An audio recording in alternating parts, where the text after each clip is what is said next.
Okay, so my talk is on methods to develop user empathy across your whole project team, or what I like to say, a project owner, a developer, and a UX designer walk into a bar.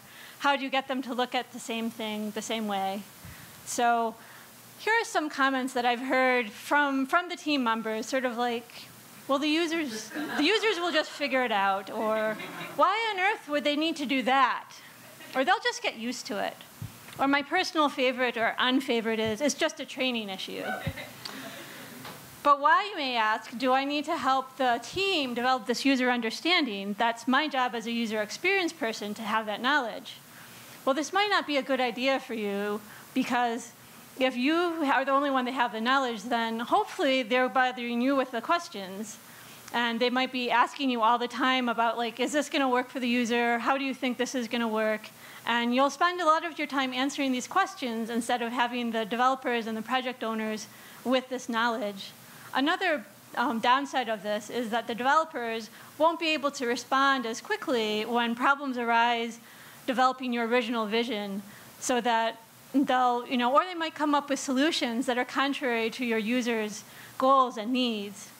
And shared understanding will end up promoting better collaborative problem solving across your whole team, so you'll end up with a better solution.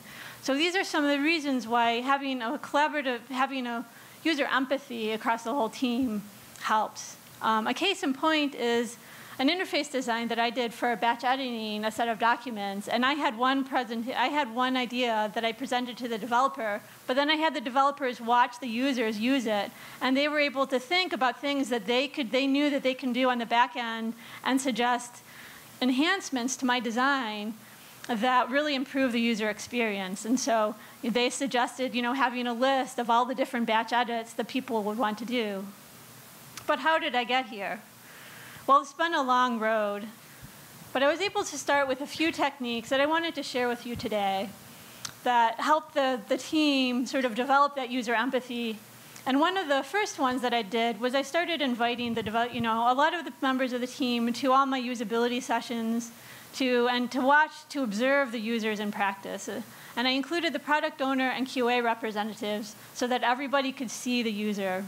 And then I scheduled monthly presentations to my team so that if they couldn't make the meetings, because not everybody can be there, I could still show them little highlight clips from the recordings that I have of the users using the project or users doing this. And then I posted all my recordings to a shared space where everybody could see it. For my team, we use Confluence. And then I told everybody where the link was, and I suggested that I recommended that they go use it as reference. And this worked at first. But now I hear a lot of the following, now that we're getting deep into the development process, that there are already too many meetings, so they can't attend the usability sessions, or they're just heads down in development mode, and they just don't have time. So what can I do next? Well, recently I've picked up some tips from some recent Agile product development training to keep the conversations with my users going. And so these are things that I'm planning on starting with. And one of them is to revisit the persona with the whole team, and revisit often, but then also to have it posted where they can reference it when they're working on their task, so that they're always thinking of their task and the solutions they're developing with the user in mind. Another idea is also to have the story map for the project up where they can always reference it, so that the developers can always have a sense of where their task fits into the whole user experience, so that can help them thinking, this is what they're doing now, but this is leading to this next task that they're going to do. And another suggestion was also to give the development team a script of the user's key tasks and have the developers, perform the task in the application themselves, so they can see themselves like where they think that people would stumble. The next part might take a little bit of ownership or buy-in from the product owner or the scrum master, but to see if they can allot 10% of the team's time to these discovery tasks, so that they're already set aside time for doing this and they don't have to think about where they'll go. And the end result will be products or features that have better solutions, because the whole team is thinking as one about what the user experience is and what the best solution is going to be, and not relying on you for information. So thank you very much.